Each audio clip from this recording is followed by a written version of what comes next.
അസ്സലാമു അലൈക്കും വറഹ്മത്തുള്ള. അൽഹംദുലില്ലാ ഹംദൻ കതീറൻ ത്വയ്യിബാറകൻ ഫീഹി വസല്ലല്ലാഹു അലാ മുഹമ്മദിൻ വഅല ആലിഹി വസ്വഹ്ബിഹി അജ്മഈൻ അമ്മാ ബഅദ്.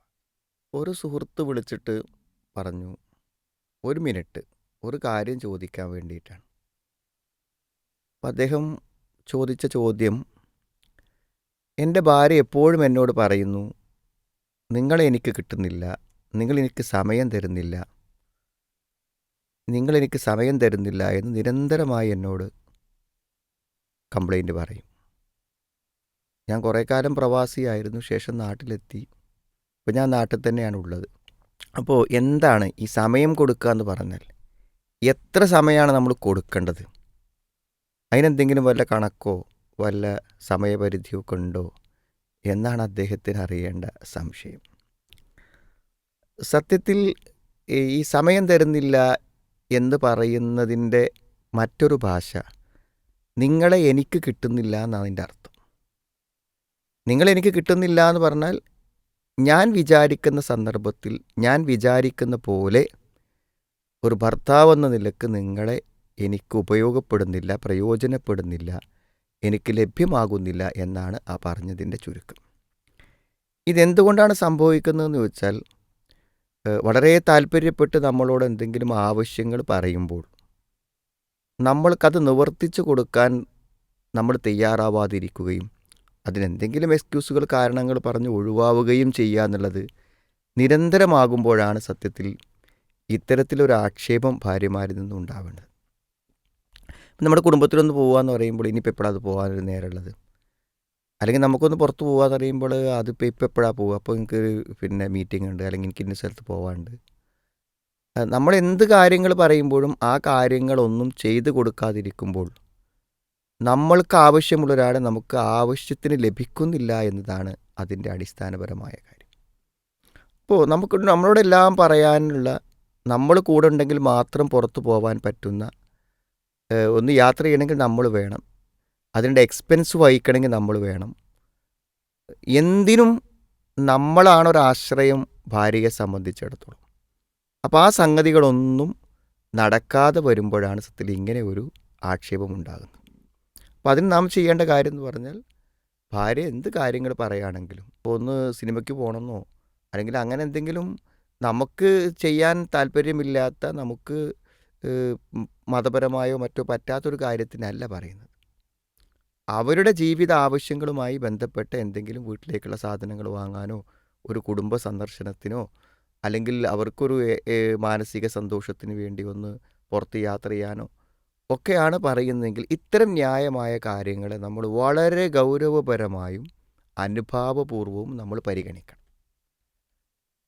പറ്റുമെങ്കിൽ നമ്മൾ എന്ത് ചെയ്യണം, അതപ്പോൾ തന്നെ സാധിപ്പിച്ചു കൊടുക്കണം. പൊതുവേ ഒരു സ്ത്രീ മനസ്സ് അങ്ങനെയാണ്. എന്തെങ്കിലും ഒരു കാര്യം ആഗ്രഹിച്ചാൽ കുട്ടികളെ പോലെ തന്നെ അവർക്കത് പെട്ടെന്ന് നടക്കണം ആഗ്രഹിച്ചത് അപ്പം തന്നെ കിട്ടണം. ഇപ്പോൾ കഴിയുകയാണെങ്കിൽ നമ്മൾ അപ്പം തന്നെ ചെയ്തു കൊടുക്കാം.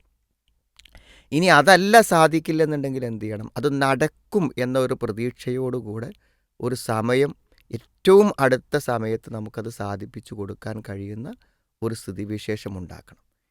ഇനി നിങ്ങളെപ്പോഴും ബിസിയായ ഒരാളാണെന്നുണ്ടെങ്കിൽ എന്ത് ചെയ്യണം, ഒരു കൃത്യ ടൈം നമ്മൾ നിശ്ചയിക്കുക. എന്താവശ്യങ്ങൾക്കാണെങ്കിലും എല്ലാറ്റിനും നിർവഹിക്കാൻ പറ്റുന്ന ഒരു ഒരു ഒരു ദിവസത്തെ വൈകുന്നേരമോ, അല്ലെങ്കിൽ ഒരു ഒഴിവ് ദിനമോ, അല്ലെങ്കിൽ ഒരു ദിവസത്തെ ഉച്ചയ്ക്ക് ശേഷമുള്ള സമയമോ, അങ്ങനെ ഒരു ചില നിശ്ചിത സമയത്ത് നമ്മൾ അനുവദിക്കുക. ഒരു നിലക്കും ഒരു ഒഴിവില്ലാത്ത ആൾക്കാരാണെങ്കിൽ അപ്പോൾ ആ സമയത്ത് അവർക്ക് നമ്മളെ ലഭ്യമാകും എന്ന് മനസ്സിലാകുമ്പോൾ എന്തു ചെയ്യും, അവർക്ക് പ്രയാസമില്ലാതായി മാറും. ഇതാണ് നമ്മൾ സ്വീകരിക്കേണ്ട പ്രധാനപ്പെട്ട ഒരു കാര്യം.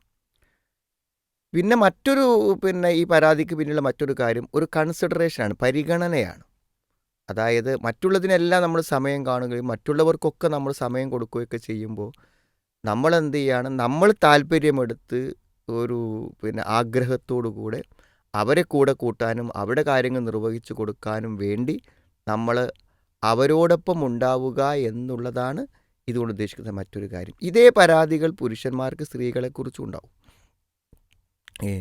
അവർ പറയുക എന്താ വെച്ചാൽ, നീ എനിക്ക് സമയം തരുന്നില്ല എന്നല്ല പറയുക, നിന്നെ എനിക്ക് കിട്ടണില്ല എന്ന് തന്നെയാണ് പറയുക. അതാണ് ശരിക്കുള്ള അതിൻ്റെ ഭാഷ. അപ്പോൾ എൻ്റെ കാര്യം നോക്കാൻ എനിക്ക് നേരമില്ല എന്നാണ് പറയുക.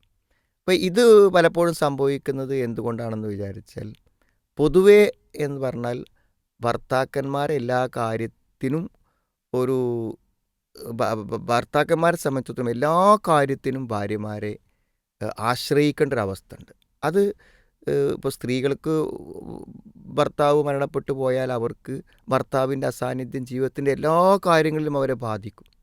എന്നാൽ അത് മറ്റൊരു രൂപത്തിലാണത് പുരുഷന്മാരെ ബാധിക്കുന്നത്. കാരണം അത്രമാത്രം ആശ്രയത്വമാണ് അവർക്ക് ഭാര്യമാരെ എന്ന് പറഞ്ഞാൽ. അവരുടെ ഭക്ഷണം, അവരുടെ വിശ്രമം, അവരുടെ സന്തോഷം, അവിടെ എന്ത് കാര്യങ്ങൾക്കും ഭാര്യമാരോട് ആലോചിച്ച് മുന്നോട്ട് പോകേണ്ട ഒരു അവസ്ഥ ഏതൊരു പുരുഷനുമുണ്ട്. കാരണം നടക്കുന്നതിന് അതിൻ്റെ സമയം അനുവദിക്കുന്നതിനും എന്ത് കാര്യത്തിലാണെങ്കിലും ഭാര്യയുടെ പിന്തുണ വേണം. അപ്പോൾ അങ്ങനെ വരുമ്പോൾ സ്വാഭാവികമായും ഭാര്യമാരിൽ ഭയങ്കര ആശ്രയത്വമുണ്ട്. അപ്പോൾ അതുകൊണ്ട് ഓരോ സമയങ്ങളിലും അവരെത്തിപ്പെടേണ്ടിടത്ത് ഭാര്യമാർ ഇടപെട്ട് എത്തിപ്പെടണം. അവർക്കൊരു ഒന്ന് പുറത്തിറങ്ങി വീട്ടിൽ നിന്ന് പുറത്ത് പോവുകയാണെങ്കിൽ ആ സമയത്ത് ആവശ്യമുള്ള കുറേ കാര്യങ്ങളുണ്ട്. ആ സമയത്ത് അവരെ യാത്രയാക്കാൻ സമയം കാണുക. അതേപോലെ അവർക്കൊരു ഭക്ഷണത്തിന് സമയമാകുമ്പോൾ അവർക്കൊരു ഭക്ഷണം കൊടുക്കാനുള്ള സമയം കാണുക. അവർ നമ്മുടെ കൂടെ ഒന്ന് ഇരിക്കാൻ ആഗ്രഹിക്കുമ്പോൾ അപ്പോൾ നമ്മൾ തിരക്കും കാര്യങ്ങളും പറയാതെ കൂടെ ഒന്ന് ഇരുന്ന് കൊടുക്കാൻ സമയം കാണുക. ഇങ്ങനെയുള്ള ചില പരിഗണനകൾ പുരുഷന്മാർക്ക് കിട്ടാതെ വരുമ്പോഴാണ് നിന്നെ എനിക്ക് കിട്ടുന്നില്ല എന്നുള്ള പരാതി അവർക്കുണ്ടാവുക. എന്തായിരുന്നാലും രണ്ട് പേരുടെയും ജീവിതം പൂർണ്ണമാകണമെങ്കിൽ രണ്ട് പേരും ഒന്നിച്ചുണ്ടാകുന്ന സമയങ്ങൾ ഉണ്ടാകുമ്പോൾ മാത്രമേ അത് സാധ്യമാകൂ. അതുകൊണ്ട് പരമാവധി എല്ലാ കാര്യങ്ങളും ഒന്നിച്ചാവാൻ വേണ്ടി ശ്രമിക്കും. അപ്പോൾ അടുക്കളയിൽ ജോലി ചെയ്യുമ്പോൾ വെറുതെ അവിടെ നിന്ന് പോയിരിക്കാൻ പറ്റുകയാണെങ്കിൽ പോലും സ്വാഭാവികമായും അത് കൂടെയാകുന്ന ഒരു അനുഭവം അവർക്കുണ്ടാകും. എന്ത് കാര്യങ്ങളിലും കൂടെ നിൽക്കാനും കൂടെയാവാനും ഒന്നിച്ചാവാനും ശ്രമിക്കുമ്പോഴാണ് രണ്ടു പേർക്കും രണ്ടു പേരിലൂടെയും സമാധാനം കണ്ടെത്താനും ആശ്വാസം കണ്ടെത്താനും കഴിയുക.